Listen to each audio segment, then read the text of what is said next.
Hello hi friends, ಇವತ್ತು ಜವಳಿಕಾಯಿ ಪಲ್ಯ ಯಾವ ರೀತಿ ಮಾಡೋದಂತ ನೋಡೋಣ. ಇದು ನನ್ನ ಮೋಸ್ಟ್ ಫೇವ್ರೆಟ್ ರೆಸಿಪಿ ಅಂತಲೇ ಹೇಳ್ಬೋದು. ತುಂಬ ಇಷ್ಟಪಟ್ಟು ತಿಂತೀನಿ ಈ ಪಲ್ಯ ಅಂತಂದರೆ, ಅಷ್ಟೇ ರುಚಿ ಸಹನೂ ಇರುತ್ತೆ. ತುಂಬ ಸಿಂಪಲ್ಲಾಗೆ ಮಾಡ್ಕೊಂಬಿಡ್ಬೋದು, ಆರೋಗ್ಯಕ್ಕೂ ಸಹ ತುಂಬ ಒಳ್ಳೆಯದು. ಬನ್ನಿ ಯಾವ ರೀತಿ ಮಾಡೋದು ಅಂತ ನೋಡೋಣ. ಅದಕ್ಕಿಂತ ಮುಂಚೆ ನಮ್ಮ ಚಾನಲ್ನ ಸಬ್ಸ್ಕ್ರೈಬ್ ಮಾಡ್ಕೊಂಡಿಲ್ಲ ಅಂದರೆ ದಯವಿಟ್ಟು ಸಬ್ಸ್ಕ್ರೈಬ್ ಮಾಡ್ಕೊಂಡು ವಿಡಿಯೋ ನೋಡಿ.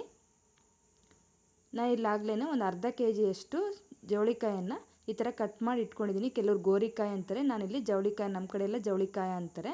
ಈ ಥರ ಎಲ್ಲ ನಾರು ತೆಗೆದು ಆದಷ್ಟು ಕಟ್ ಮಾಡ್ಕೊಂಡು ಇಟ್ಕೊಂಡಿದ್ದೀನಿ. ಹಿಂದೆ ಮುಂದೆ ಎಲ್ಲ ಕಟ್ ಮಾಡಿ ಮಧ್ಯದ ಮಾತ್ರ ತೊಗೊಂಡಿದ್ದೀನಿ ನಾನಿಲ್ಲಿ. ನಿಮ್ಗೆ ಯಾವ ಸೈಜಲ್ಲಿ ಬೇಕೋ ಆ ಸೈಜಲ್ಲಿ ಕಟ್ ಮಾಡ್ಕೋಬೋದು. ನಾನು ಈ ಸೈಜಲ್ಲಿ ಕಟ್ ಮಾಡ್ಕೊಂಡಿದ್ದೀನಿ. ಇದನ್ನು ಸ್ವಲ್ಪ ಮುಳುಗೋವಷ್ಟು ಕಡಿಮೆನೇ ನೀರು ಹಾಕ್ಕೊಂಡು ಸ್ವಲ್ಪ ಉಪ್ಪು ಹಾಕಿ, ನೋಡಿ ನೋಡಿಸ್ತಾ ಇದ್ದೀನಲ್ಲ, ಅಷ್ಟೇ ಸ್ವಲ್ಪನೇ ನೀರು ಹಾಕಿ ಉಪ್ಪು ಹಾಕಿ ಈಗ ಲಿಡ್ ಕ್ಲೋಸ್ ಮಾಡಿ ಒಂದು 2 ವಿಷಲ್ ಬರ್ಸ್ಕೋಬೇಕು. ಇದನ್ನು ಬೇಯಿಸ್ಕೊಳ್ಳೋದ್ರಿಂದ ಬೇಗ ಆಗುತ್ತೆ ರೆಸಿಪಿ. ಈಗ ಅಷ್ಟರಲ್ಲೇ ನಾವು ಇದಕ್ಕೆ ಪೌಡ್ರು ಮಾಡ್ಕೊಬೇಕಲ್ವ. ಒಂದು ಬಾಣಲೆ ಇಟ್ಬಿಟ್ಟು ಅಥವಾ ಒಂದು ತವ ಇಟ್ಬಿಟ್ಟು ಒಣಮೆಣ್ಸಿನ್ಕಾಯನ್ನು ಬಳಸ್ಕೊಳ್ತಾ ಇದ್ದೀನಿ. ಖಾರದ ಪುಡಿ ಸಹನೂ ಹಾಕ್ಕೋಬೋದು. ಈ ಥರ ಡೈರೆಕ್ಟ್ ನಾವು ಫ್ರೆಶ್ಶಾಗಿ ಖಾರದ ಪುಡಿ ಮಾಡ್ಕೊಂಡು ಈ ಥರ ಹಾಕೋದ್ರಿಂದ ಟೇಸ್ಟ್ ಚೆನ್ನಾಗಿರುತ್ತೆ ಅಂತಂದು ಇಲ್ಲಿ ನನಗೆ ಗುಂಟೂರು ಮೆಣ್ಸಿನ್ಕಾಯಿನ ಖಾರಕ್ಕೆ ಎಷ್ಟು ಬೇಕೋ ಅಷ್ಟು ತೊಗೊಂಡಿದ್ದೀನಿ. ನಿಮ್ಗೆ ಎಷ್ಟು ಬೇಕೋ ಅಷ್ಟು ತೊಗೊಳ್ಳಿ. ನಾನು ಸ್ವಲ್ಪ ಜಾಸ್ತಿ ತೊಗೊಳ್ತಾ ಇದ್ದೀನಿ. ಕಡಲೆ ಬೀಜನೂ ಸಹನೂ ಅಷ್ಟೇ ಸ್ವಲ್ಪ ಜಾಸ್ತಿ ಕ್ವಾಂಟಿಟಿಲೇ ತೊಗೊಂಡಿದ್ದೀನಿ. ಪೌಡ್ರ್ ಮಾಡಿ ಇಟ್ಕೊಂಡ್ರೆ ನಾವು ಯಾವುದೇ ರೀತಿಯ ಪಲ್ಯ ಮಾಡುವಾಗಾದ್ರೂ ಹಾಕ್ಕೊಂಡ್ರೆ ತುಂಬ ಚೆನ್ನಾಗಿರುತ್ತೆ. ನೋಡಿ, ಈ ಕಡೆ 2 ಹುರ್ಕೊಂಬಿಟ್ಟು ತಣ್ಣಗಾಗಕ್ಕೆ ಇಟ್ಕೊಂಡಿದ್ದೀನಿ. ಇನ್ನು ಒಗ್ಗರಣೆಗೆ ಈರುಳ್ಳಿ ಬೇಕಲ್ಲ, ಒಂದು 3 ಇಂದ 4 ಈರುಳ್ಳಿನ ಈ ಥರ ಸಣ್ಣ ಸಣ್ಣದಾಗಿ ಮೀಡಿಯಮ್ಮಾಗಿ ಕಟ್ ಮಾಡ್ಕೊಳ್ತಾ ಇದ್ದೀನಿ. ಉದ್ದುದ್ದಕ್ಕಾದರೂ ಕಟ್ ಮಾಡ್ಕೊಬೋದು.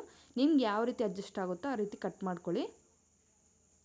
ಈ ಕಡೆ ಅಷ್ಟರಲ್ಲೇ ನಮಗೆ 2 ವಿಸಿಲ್ ಬಂದಿರುತ್ತೆ. ನಾನು ತರಕಾರಿ ಕಟ್ ಮಾಡ್ಕೊಳ್ಳೋದ್ರೊಳಗಡೆ ಅಷ್ಟರಲ್ಲೇ ಬಂದಿತ್ತಲ್ವ. ನಾನು ಫುಲ್ಲು ಏರ್ ಪ್ರೆಸರ್ ತೆಗಿತಾ ಇದ್ದೀನಿ. 2 ವಿಸಿಲ್ ಬಂದ ತಕ್ಷಣವೇ ಭಾಳ ಹೊತ್ತು ಬಿಡಲಿಲ್ಲ ನಾನಿಲ್ಲಿ. ನೋಡ್ತಾ ಇರ್ಬೋದು, ಆಗಲೇ ಸ್ವಲ್ಪ ಸಾಫ್ಟಾಗಿ ಆಗಿದೆ ಆಲ್ರೆಡಿ. ನಾವು ಈಗ ಈ ನೀರನ್ನು ನಾನು ಶೋಧಿಸ್ಕೊಳ್ತಾ ಇದ್ದೀನಿ. ಈ ನೀರನ್ನ ನಾವು ಸೊಪ್ಪು ನೀರು ಬಸ್ಸಾರು ರೀತಿ ಆದರೂ ಮಾಡ್ಕೊಬೋದು, ರಸಮ್ ಥರ ಆದ್ರೂ ಮಾಡ್ಕೊಬೋದು, ತುಂಬ ಚೆನ್ನಾಗಿರುತ್ತೆ. ನಾನು ಇಲ್ಲಿ ಪಲ್ಯಕ್ಕೆ ಬಳಸ್ತಾ ಇದ್ದೀನಿ, ಅದನ್ನು ಸಾಂಬಾರಿಗೆ ಆಮೇಲೆ ಮಾಡ್ಕೊಳ್ಳೋಂತ ಎತ್ತಿಟ್ಕೊಳ್ತಾ ಇದ್ದೀನಿ. ಈಗ ಒಂದು ಮಿಕ್ಸಿ ಜಾರಿಗೆ ಹುರಿದಿಟ್ಕೊಂಡಿರೋಂಥ ಒಣಮೆಣ್ಸಿನ್ಕಾಯಿ ಮತ್ತು ಕಡಲೆ ಬೀಜ, ಬೆಳ್ಳುಳ್ಳಿನ ಸಿಪ್ಪೆ ಸಮೇತ ಹಾಕ್ಕೊಳ್ತಾಯಿದ್ದೀನಿ. ಹಾಗೆ ಸ್ವಲ್ಪ ಉಪ್ಪನ್ನು ಸಹ ಸೇರಿಸ್ಕೊಂಡು ಮಿಕ್ಸಿಗೆ ಹಾಕ್ಕೊಳ್ತಾ ಇದ್ದೀನಿ. ಸ್ವಲ್ಪ ಜಾಸ್ತಿನೇ ಅನ್ನಿಸ್ತಾ ಇದೆಯಲ್ಲ, ಅದಕ್ಕೆ 2 ಸತಿ ಹಾಕ್ಕೊಂಡಿದ್ದೀನಿ ನಾನಿಲ್ಲಿ. ನೋಡ್ತಾ ಇರ್ಬೋದು, ಈ ಥರ ಪೌಡ್ರ್ ನಾವು ಸ್ಟಾಕ್ ಮಾಡ್ಕೊಂಬಿಟ್ರೆ, ನಾವು ಗೋರಿಕಾಯಿ, ಬೀನ್ಸ್ ಪಲ್ಯ ಮಾಡುವಾಗ, ಸೊಪ್ಪಿನ ಪಲ್ಯ ಮಾಡುವಾಗ ಇದನ್ನ ಹಾಕ್ಕೊಂಬಿಟ್ರೆ ಟೇಸ್ಟ್ ತುಂಬ ಚೆನ್ನಾಗಿರುತ್ತೆ. ಇನ್ನು ಒಗ್ಗರಣೆ ಹಾಕ್ಕೊಳ್ಳೋದಕ್ಕೆ ಒಂದು ದೊಡ್ಡ ಬಾಣಲೆ ಇಟ್ಬಿಟ್ಟು ಒಂದು 3 ಸ್ಪೂನಷ್ಟು ಎಣ್ಣೆ ಹಾಕ್ಕೊಳ್ತಾ ಇದ್ದೀನಿ ನಾನಿಲ್ಲಿ.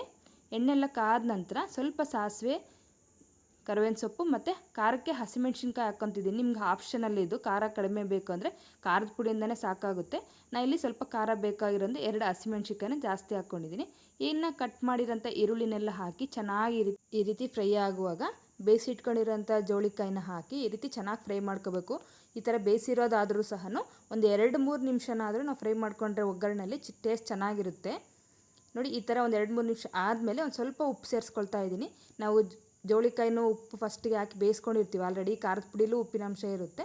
ಅದಕ್ಕೆ ನಾನು ಇಲ್ಲಿ ಸ್ವಲ್ಪನೇ ಹಾಕ್ಕೊಂಡು ಬೇಯಿಸ್ಕೊಳ್ತಾ ಇದ್ದೀನಿ. ಈಗೆಲ್ಲ ಸ್ವಲ್ಪ ಒಂದು 2 ನಿಮಿಷ ಉಪ್ಪೆಲ್ಲ ಹಾಕಾದ್ಮೇಲೆ ಒಣಮೆಣ್ಸಿನ್ಕಾಯಿ ಪುಡಿ ರುಬ್ಕೊಂಡಿದ್ವಲ್ಲ ಅದನ್ನು ಮತ್ತು ಹಸಿ ತೆಂಗಿನಕಾಯಿ ತುರಿನ ಹಾಕಿ ಸ್ವಲ್ಪ ಕೊತ್ತಂಬರಿ ಸೊಪ್ಪು ಹಾಕಿ ಚೆನ್ನಾಗಿ 1 ನಿಮಿಷ ಮಿಕ್ಸ್ ಮಾಡಿಬಿಟ್ರೆ ಸಾಕು. ಇದು ಭಾಳ ಹೊತ್ತು ಮಿಕ್ಸ್ ಮಾಡೋದು ಸಹ ಬೇಕಿಲ್ಲ. 1 ನಿಮಿಷ ಫುಲ್ ಕಂಟಿನ್ಯೂಸ್ ಆಗಿ ಚೆನ್ನಾಗಿ ತಿರುಗಿಸ್ತಾ ಇದ್ಬಿಟ್ರೆ ಅಷ್ಟೇ ಸಾಕು.